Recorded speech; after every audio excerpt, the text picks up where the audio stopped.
بكتاب الله وسنة رسوله والدعاء إلى الهدى والدلالة على الخير ابتغاء وجه الله ومرضاته وقربه وثوابه سبحانه وتعالى.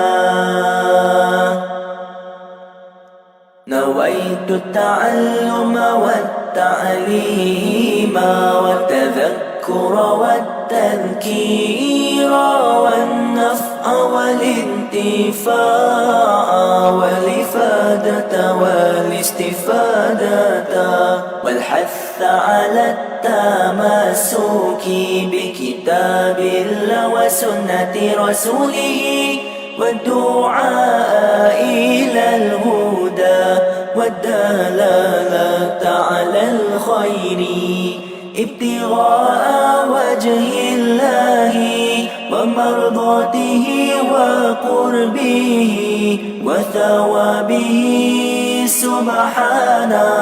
سبحانه وتعالى. نويت التعلم والتعليم والتذكر والتذكير والنفع والانتفاع والإفادة والاستفادة والحث على التمسك بكتاب الله وسنة رسوله والدعاء إلى الهدى والدلالة على الخير ابتغاء وجه الله ومرضاته وقربه وثوابه سبحانه وتعالى. نويت التعلم والتعليم والتذكر والتذكير والنفع والانتفاع والإفادة والاستفادة والحث على التمسك بكتاب الله وسنة رسوله والدعاء إلى الهدى والدلالة على الخير ابتغاء وجه الله ومرضاته وقربه وثوابه سبحانه وتعالى. نويت التعلم والتعليم والتذكر والتذكير والنفع والانتفاع والإفادة والاستفادة والحث على التمسك بكتاب الله وسنة رسوله والدعاء إلى الهدى والدلالة على الخير ابتغاء وجه الله ومرضاته وقربه وثوابه سبحانه وتعالى.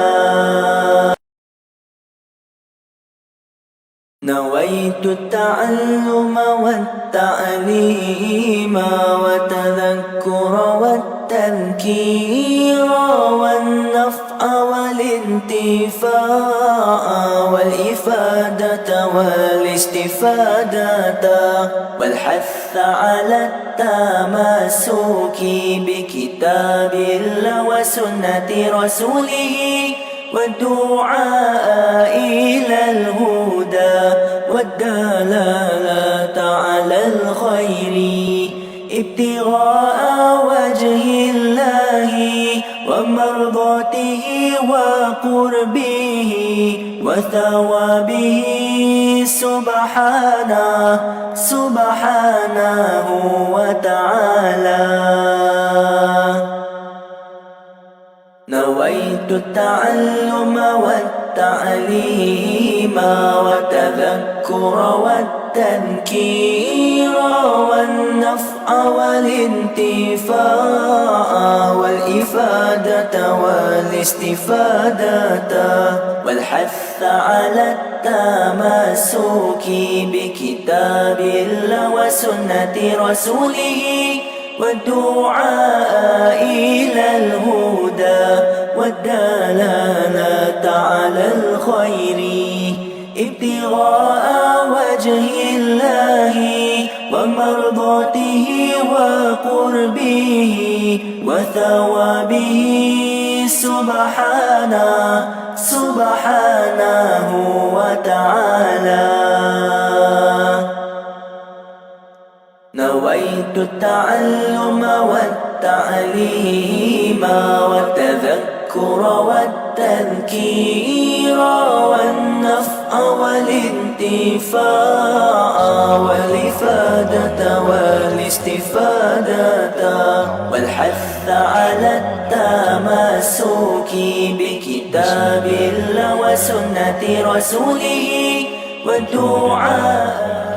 وبه نستعين على أمور الدنيا والدين والصلاة والسلام على سيدنا ومولانا محمد أشرف الأنبياء والمرسلين وعلى آله وصحبه أجمعين. سبحانك لا علم لنا إلا ما علمتنا إنك أنت العليم الحكيم. رب اشرح لي صدري ويسر لي أمري واحلل عقدة من لساني يفقه قولي ولا حول ولا قوة إلا بالله العلي العظيم. أما بعد، قال الله سبحانه وتعالى في بيوت أذن الله أن ترفع ويذكر فيها اسمه يسبح له فيها بالغدو والآصال.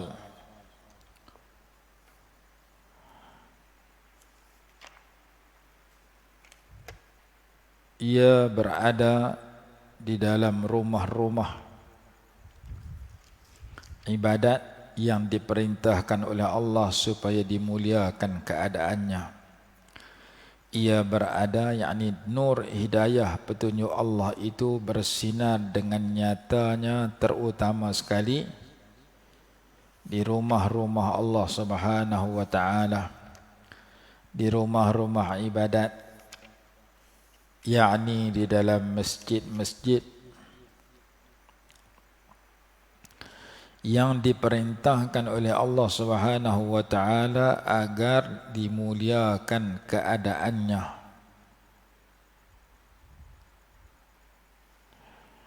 Masjid ataupun surau, masjid dan surau dan sebagainya, tempat ibadat merupakan masjid ataupun surau. Masjid tempat sembahyang jemaah, surau pun tempat sembahyang jemaah. Merupakan tempat-tempat suci yang mesti dijaga, yang wajib dijaga kehormatannya daripada sebarang perkara yang mencemarkannya. Masjid tidak boleh dibiarkan tanpa dipelihara kehormatannya. Jangan biar masjid-masjid kita tercemar dengan perbualan-perbualan yang tidak sesuai di dalam masjid, dengan kotoran-kotoran sampah. Jangan biar masjid kita, tandah di masjid surau kita lebih kotor pada tandah rumah kita. Rumah kita elok, rumah Allah kita buat tak peduli. Hendaklah dipelihara, diagungkan atau dimuliakan masjid. Orang yang memuliakan syiar-syiar Allah, Allah akan muliakannya. Dan memuliakan syiar Allah itu datang daripada hati yang baik, hati yang bertakwa. Wa may yu'azzim sya'airallahi fa innaha min taqwal qulub. Dan orang barang siapa yang memuliakan rumah syiar-syiar Allah, sesungguhnya ia datang daripada hati yang bertakwa.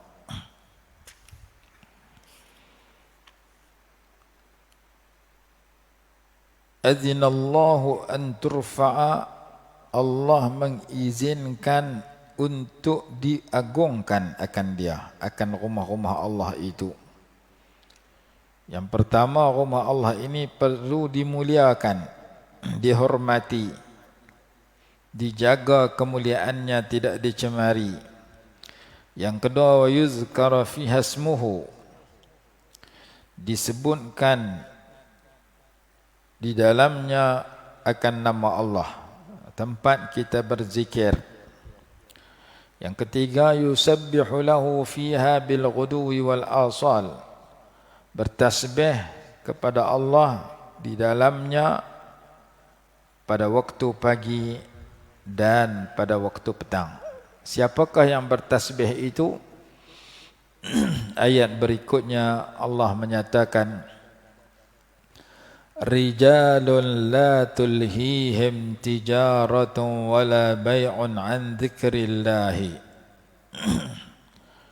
Sekumpulan manusia yang tidak melalaikan akan mereka itu oleh perniagaan dan jual beli daripada mengingati Allah. Wa iqamis salah, dan mendirikan sembahyang. Wa ita'iz zakah, dan mengeluarkan zakat. Yakhafuna yawman tataqallabu fihi al-qulub wal absar, mereka takut akan suatu hari berbolak-balik padanya hati-hati dan penglihatan-penglihatan. Jadi ayat ini menceritakan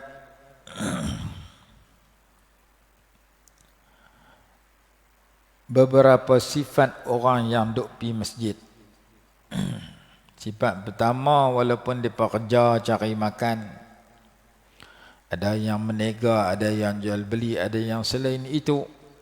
Selain itu ada kerja kerajaan, ada kerja sendiri, ada kerja pejabat, ada kerja kelang, ada jadi cikgu, jadi tukang kebun, jadi penoreh getah, jadi nelayan, jadi orang pencen. Sebarang aktiviti keduniaan yang mereka ceburi tidak menghalang mereka untuk pergi ke masjid, untuk berzikir di sana, untuk menunaikan sembahyang jemaah di sana, untuk mengeluarkan zakat apabila cukup syarat-syaratnya, dan untuk menjadikan mereka orang yang takut kepada hari akhirat. Hadapi masjid ni, mudah-mudahan Allah bagi sifat kehidupan dunia tidak melalaikan mereka, dan mereka orang yang takut nak berjumpa akhirat. Disebabkan mereka takut nak jumpa akhirat, mereka pergi masjid banyak-banyak, kerana di situ banyak boleh dapat pahala untuk mereka jumpa akhirat dengan berjaya yang cemerlang. Di antara sebab orang pergi masjid ni, yakhafuna yawman tataqallabu fihi alqulub wal absar. Depa takut hari di mana berbolak-balik hati dan penglihatan manusia. Takut kepada nak jumpa pada mahsyar, melihat suasana manusia yang cemas dan bimbang, yang disebut sebagai Yaumul Faz'il Akbar, hari ketakutan yang terbesar. Di dunia ni orang takut. Orang habang datang tu ada rimau, kita takut. Orang habang lah ni musim Covid, orang takut. Tapi takut di akhirat pada hari mahsyar, paling takut daripada suasana keduniaan yang dihadapi. Yaumul Faz'il Akbar, hari ketakutan dan kebimbangan, kecemasan yang terbesar. kita baca dalam salawat munjiyah, Allahumma salli ala sayyidina Muhammadin salatan tunjina biha min jami'al ahwali wal afat. Ya Allah, berikan salawat kepada Nabi kami, Nabi besar Muhammad SAW, salawat yang menyelamatkan kami daripada segala suasana yang menakutkan dan membinasakan. Salatan tunjina, salawat yang tunji, menyelamatkan na akan kami. Min jami'il ahwal, daripada segala suasana yang menakutkan. Wal afat, dan yang membinasakan. Antaranya di dunia, antaranya di akhirat. Tanda orang tu takut kepada Allah bila dia boleh pergi masjid. Walaupun dia menega, walaupun dia jual beli, waktu tak sembahyang jemaah dia ada tempat menega. Waktu tak sembahyang jemaah dia ada di pejabat dia ada di tempat dia kerja. Mungkin dia petani, dia duduk dalam benang. Mungkin penoreh getah, dia duduk dalam kebun getah. Mungkin nelayan, dia duduk dalam laut. Mungkin dia kerja kerajaan, duduk di pejabat-pejabat kerajaan. Tetapi ada masa dia balik rumah. Ada masa dia rehat. Ketika tiba waktu sembahyang, pada masa dia berehat atau ada di rumah, ketika itu jasadnya berhadir ke rumah Allah. Dan ini salah satu golongan yang dijanjikan daripada 7 golongan untuk mendapat perlindungan Allah di akhirat kelak. Sab'atun yuzilluhumullahu fi zillihi yawma la zilla illa zilluhu. Ada 7 golongan yang Allah naungi mereka pada hari yang tidak ada naungan melainkan naungan Allah. Pada 7 golongan yang Allah lindungi mereka pada hari tidak ada perlindungan melainkan hanya perlindungan Allah Subhanahu wa taala. Salah satu daripada 7 golongan itu disebutkan oleh Nabi SAW, wa rajulun qalbuhu mu'allaqun bil masajid. Seseorang yang hatinya tergantung, terikat dengan masjid. Dia duduk di luar masjid, hati dia teringat Nabi masjid. Dia duduk tempat kerja kah? Dia duduk di pasar kah? Dia duduk di padang kah? Padang bola kah mana? Hati dia teringat Nabi masjid. Aku duduk tang mana pun, ada masa aku kena tinggal tempat aku duduk. Sagi ke habis mengaji, aku terbit matahari, kita mungkin pergi pasar beli ikan. Mungkin kita pergi kerja. Tapi lohok saat ni saya kena pergi masjid. Mungkin saya rehat masa tu. Asar saat ni saya kena pergi masjid. Mungkin saya dah balik kerja. Maghrib insya saya dah ada di rumah, saya kena pergi masjid. Subuh saya tak pergi kerja lagi, saya kena pergi masjid. Hati dia teringat nak pergi masjid. Itu salah satu golongan yang Allah janji nak beri perlindungan yang hebat pada hari akhirat kelak. Rajulun qalbuhu mu'allaqun bil masajid. Seseorang yang hatinya bergantung, terikat dengan masjid, teringat ke masjid. Zaman dulu ramai, zaman la tak ramai. Zaman para sahabat dulu, tabi'in ramai. Sehingga kan ulama kata, banyaknya orang dulu duduk di luar masjid, tapi hati teringat kat masjid. Duduk di pasar, teringat kat masjid. Hari ini banyak orang duduk dalam masjid, hati teringat luar masjid. Hak main masjid pun sembahyang tak khusyuk, duk ingat luar masjid. Hak tak main tarawih lagi tak khusyuk. Kita main masjid ni pun tubuh badan duduk dalam masjid, hati kita duduk di market. Tuan dia duduk dalam masjid, hati duduk di market. Sekejap aku nak pergi beli apa ni? Hari ni nak makan lauk apa ni? Ikan ke ayam ke? Kuliah subuh tak habis, duk teringat nak pergi makan dah. Kita duduk dalam masjid, kita semayang, hati kita duduk teringat dunia. Jadi ada ulama kata, ramai orang duduk dalam masjid tapi hati duduk luar masjid. Sikit orang duduk luar masjid tapi hati duduk dalam masjid. Orang hak duduk luar masjid, duduk di pejabat, duduk di kelang, duduk di bendang, duduk di kebun. Tapi teringat nama masjid, duduk tengok jam. Berapa jam dia nak masuk semayang, aku nak kena berhenti dah, pergi mandi, rehat, buat persiapan dah nak pergi semayang. Hak tu tak ramai. Hak duduk di masjid, dah main dah semayang subuh, lagi nak keluar pada masjid, duduk teringat, lohor lagi aku mesti pergi pula masjid. Aku pergi tak mana pun kena pergi masjid. Kalau keluar jauh, cari masjid tempat kita keluar. Hak duduk di luar masjid, teringat ke dalam masjid tak banyak. Hak banyak duduk dalam masjid dah, teringat luar masjid. Hak banyak juga tak main masjid terus, tak teringat ke masjid terus. Maka kita jangan jadi orang yang sedemikian. Kita jadi orang yang rajulun qalbuhu mu'allaqun bil masajid, seseorang yang hatinya terikat dengan masjid. Apa guna mengaji tinggi sampai dapat PhD, masjid tak boleh pergi Jumaat saja. Apa guna duit banyak jadi hartawan, duit berjuta-juta dalam bank, juta-juta ringgit, masjid tak boleh pergi. Apa guna jadi orang segak, rokok, sujud, segan, muka yang huduh, rajin duduk sujud kepada Allah, semayang fardu, semayang sunat, baik daripada muka segak tapi malas sujud. Harap ke semayang fardu tu pun gagah, semayang sunat malas terus. Apa guna suara sedap menyanyi lagu nu, menyanyi lagu ni, baik suara tak sedap, rajin baca Quran. Suara tak sedap tapi rajin baca Quran. Suara sedap, Quran malas baca, duk rajin menyanyi. Jadi kita memiliki keduniaan yang sederhana, duit tak banyak mana tapi boleh pergi masjid. Jawatan tak besar mana tapi boleh pergi masjid.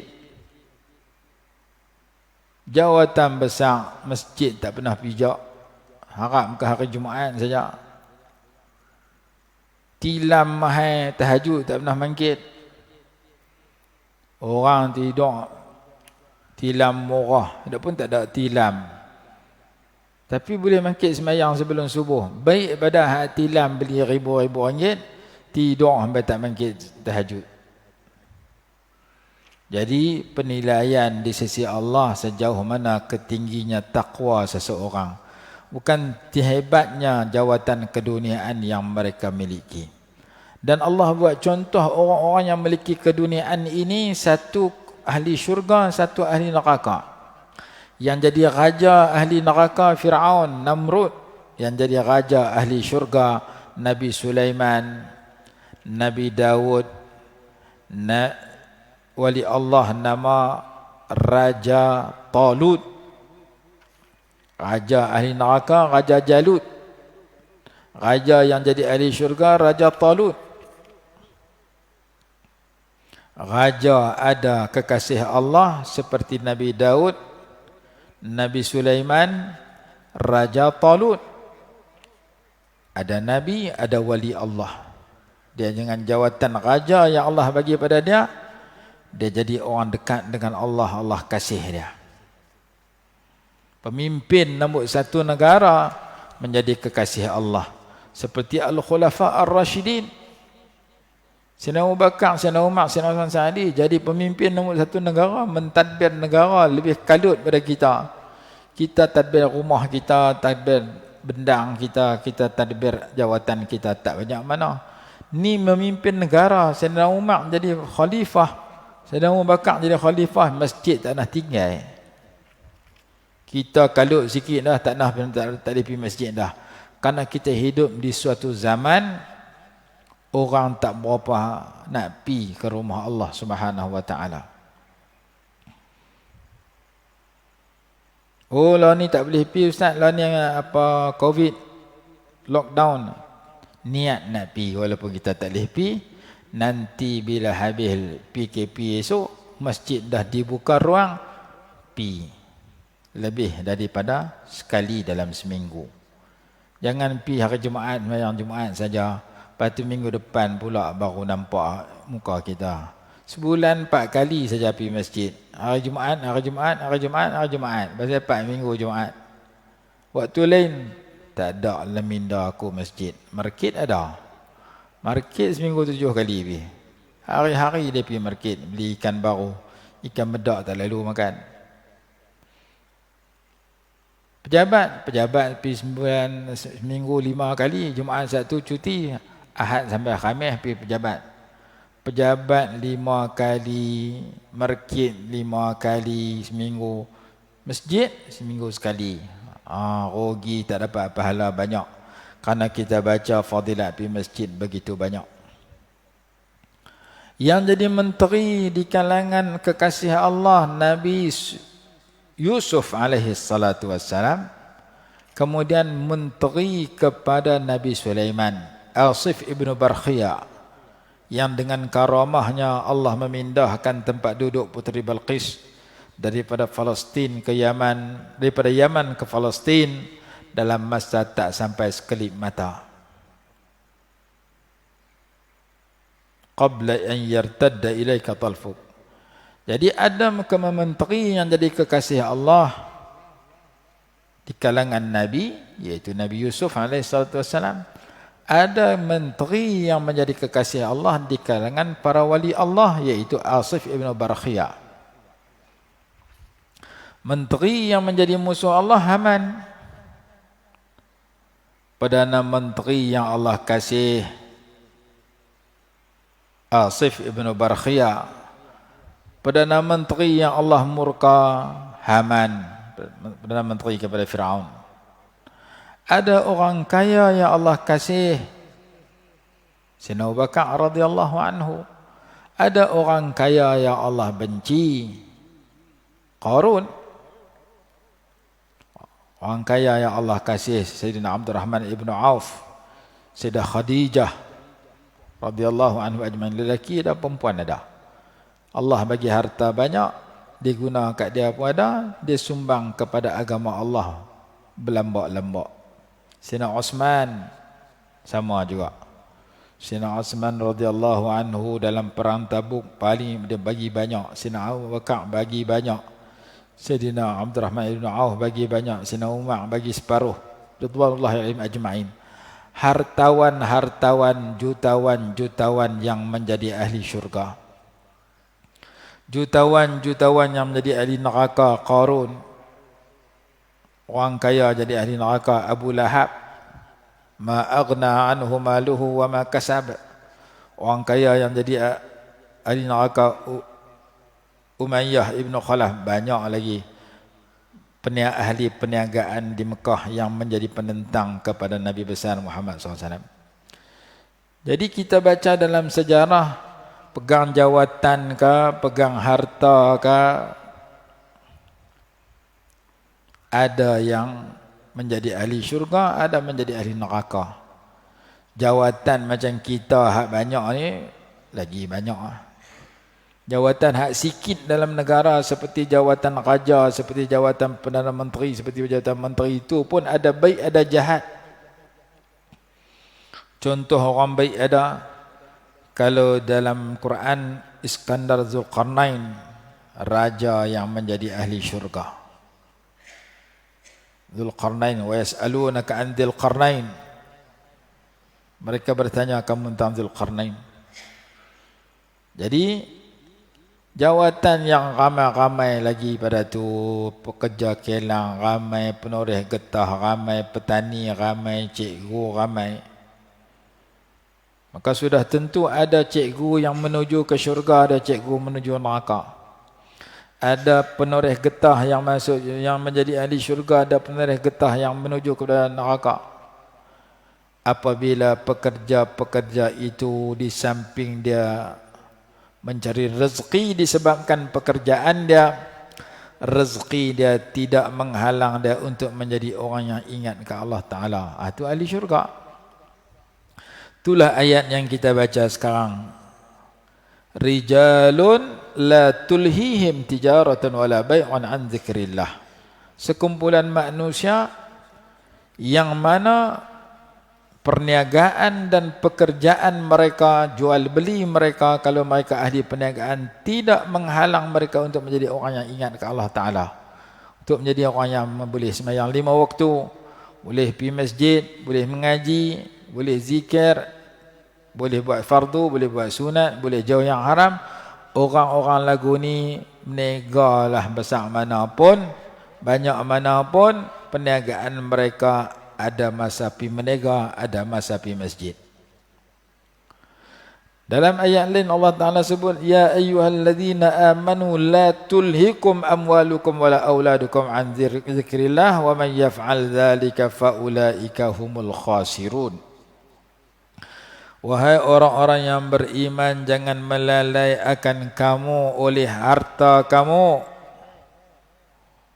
La tulhikum amwalukum wala auladukum, dan anak-anak kamu, an zikrillah, daripada ingat ke Allah Ta'ala.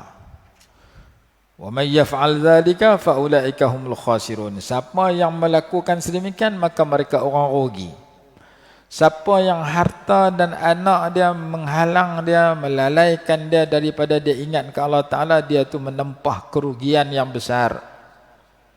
Orang yang beruntung, walaupun dia ada harta, walaupun dia ada anak, harta dan anak cucu dia tak boleh halang dia daripada dia ingat ke Allah Ta'ala. Awak hang tak pergi masjid langsung, tengok TV. TV itu harta kita yang menghalang kita pergi masjid. Awak hang dosa dengan Allah Ta'ala, tengok handphone. Handphone tu harta kita yang menyebabkan kita buat dosa. Awak hang tak pergi masjid, kereta ada tak? Ada. Antu pergi mana? Kereta pergi kerja, pergi masjid, kereta tak segan nak start kereta, pakai tak pergi terus. Kereta tu harta, rumah tu harta, TV tu harta, handphone tu harta. Bila kita tak buat kebajikan dengan ya Allah, harta yang Allah bagi, bahkan kadang-kadang buat dosa pula, maka ia penghalang kita daripada ingat Allah. Allah tak bagi kita terlibat sedemikian. La tulhikum amwalukum. Jangan sampai harta-harta kamu yang kamu miliki itu menjadi penyebab kamu lalai daripada Allah. Wala auladukum, anak kamu begitu juga. Awak tak pergi mengaji, kalau bela anak dah. La tak gaduh dah, tak gaduh pi dah. Buka handphone, kuliah subuh ada dalam Facebook, kuliah duha apa ada. La tak boleh nak pi, mungkin kita kena duduk dalam rumah, tapi kita mengaji masih ada, masih boleh, kerana kita guna harta kita yang bernama handphone untuk mengundang redha Allah, untuk dapat pahala, isi dengan pengajian, isi dengan grup-grup yang bagi-bagus, hantar maklumat yang Allah redha, jauhi maklumat yang Allah murka. Maka harta itu menjadi jambatan ke syurga, dia bukan penghalang kita daripada zikrullah. Setengah orang jadi jauh pada Allah disebabkan harta dia. Kok suka aku ni TV aku nak tengok apa pun, tengok sampai tak semayang pun, nampak nak kacau apa. Aku tidur pukul 1, mangkit pukul 8 subuh tak semayang. Pasal apa tak mangkit sayuk subuh qada? Pasal tidur lewat tengok TV. TV itu penghalang kita daripada dekat dengan Allah. Penghalang kita daripada ingat pada Allah. Jangan sampai harta yang kita miliki menyebabkan ibadat kita lintang pukang, menyebabkan kita buat dosa tak ada rasa takut. Orang rajin pergi masjid, Allah buh rasa takut. Sebab dia duduk pergi mengaji, dia duduk pergi berzikir, duduk pergi buat ibadat, mudah-mudahan Allah bagi rasa takut. Dia tak berani buat dosa dengan TV dia, dia tak berani buat dosa dengan handphone dia, dia tak berani buat dosa dengan kereta dia. Dia tak berani buat dosa dalam rumah, di luar rumah, dalam masjid, luar masjid, di sebarang masa dan tempat. Karena masjid ni tempat kita menjadi orang yang mengundang perasaan takut pada Allah. dalam Quran kata innama ya'muru masajidallahi man amana billahi wal yaumil akhir. Orang yang memakmurkan rumah Allah ini orang beriman dengan Allah dan hari akhirat. Salah satu sifat mereka takut kepada Allah. Ayat itu dalam surah At-Taubah. Jadi orang yang takut pada Allah, dia rajin pergi masjid, mudah-mudahan Allah Ta'ala buh rasa takut pada Allah. Dan takut pada Allah itu penghalang yang terbaik daripada kita terlibat dengan dosa. Allahumma qasim lana min khasyatika ma tahulu bihi bainana wa baina ma'asika. Itu doa yang Nabi SAW baca. Allahumma qasim lana. Hadis doa itu dalam Sunan Tirmizi, dibaca oleh Nabi SAW ketika tutup majlis, dalam majlis orang ramai. Ya Allah, ya Tuhan kami, berikan kepada kami perasaan takut kepada Engkau. Allahumma qsim lana min khasyatika ma tahulu bihi, yang menghalang kami daripada dosa maksiat. Ayat 18 surah At-Taubah. Innama ya'muru masajidallahi man amana billahi wal yawmil akhir wa aqama as-salata wa ata az-zakata wa lam yakhsha illa Allah. Hanya saja yang memakmurkan rumah masjid-masjid Allah itu ialah orang-orang yang beriman kepada Allah dan hari akhirat dan mendirikan sembahyang dan mengeluarkan zakat dan tidak takut kecuali hanya kepada Allah. Hidup di masjid ni, Allah Ta'ala akan bagi dia jadi orang yang kuat iman, orang yang benar-benar mendirikan sembahyang, orang yang benar-benar mengeluarkan zakat, orang yang tidak ada perasaan takut melainkan hanya kepada Allah Subhanahu wa taala. Fa'asa ulaika an yakunu minal muhtadin. Maka mudah-mudahan mereka itu menjadi di antara orang-orang yang mendapat petunjuk. Nak hendak petunjuk banyak pi masjid. Ayat 18 surah At-Taubah, juzuk yang ke-10.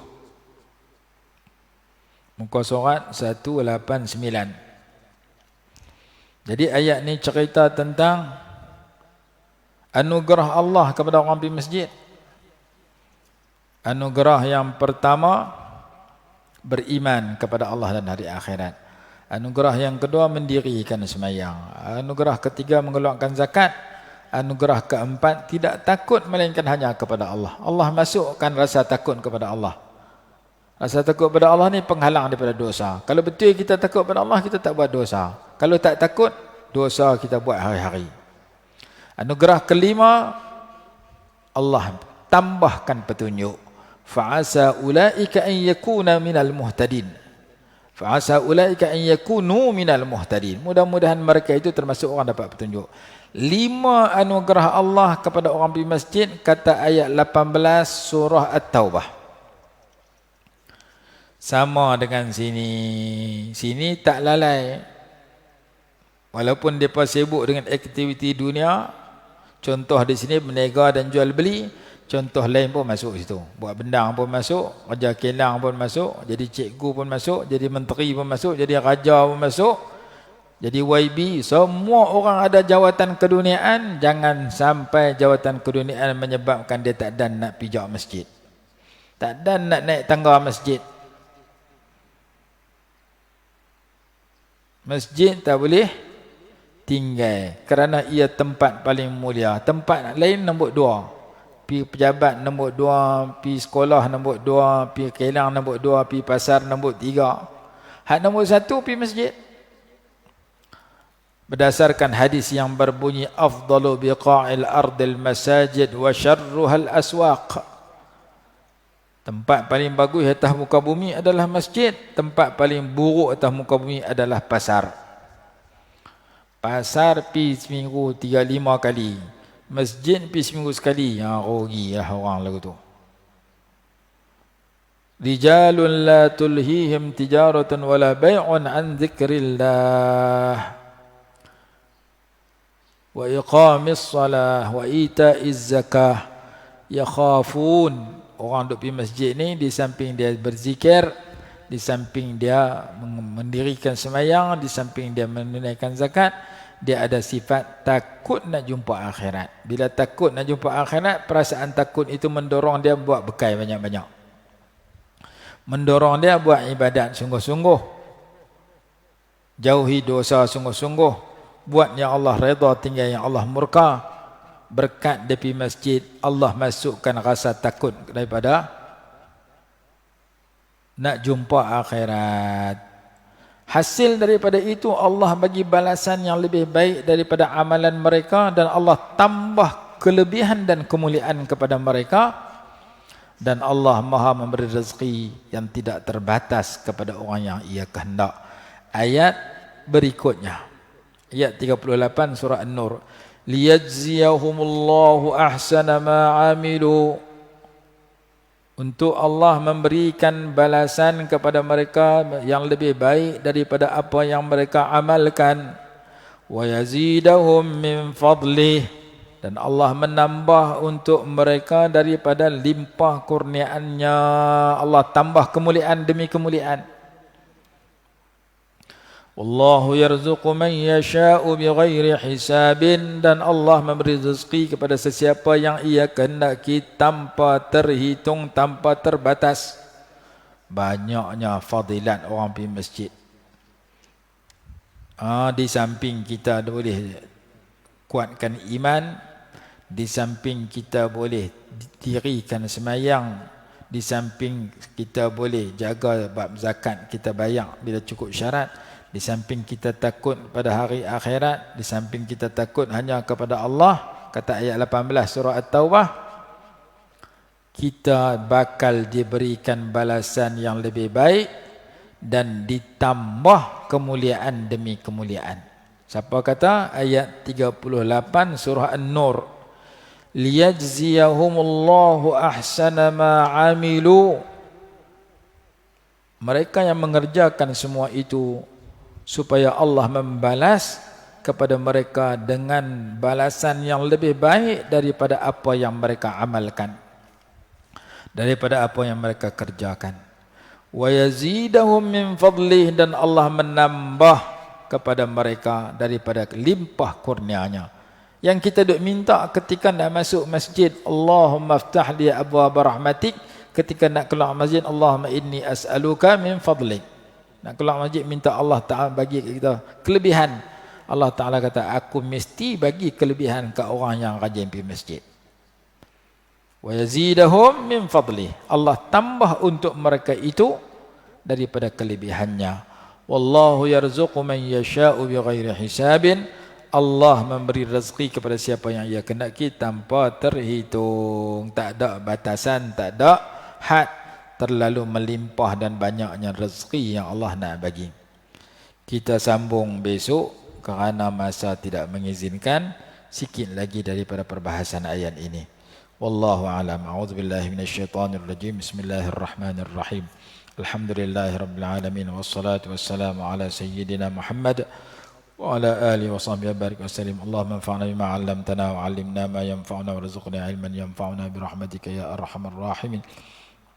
Rabbana atina fid dunya hasanatan wa fil akhirati hasanah wa qina adzaban nar. Sallallahu alaihi wa sallam Muhammad wa ala alihi wa sahbihi wasallam. Alhamdulillahirabbil alamin.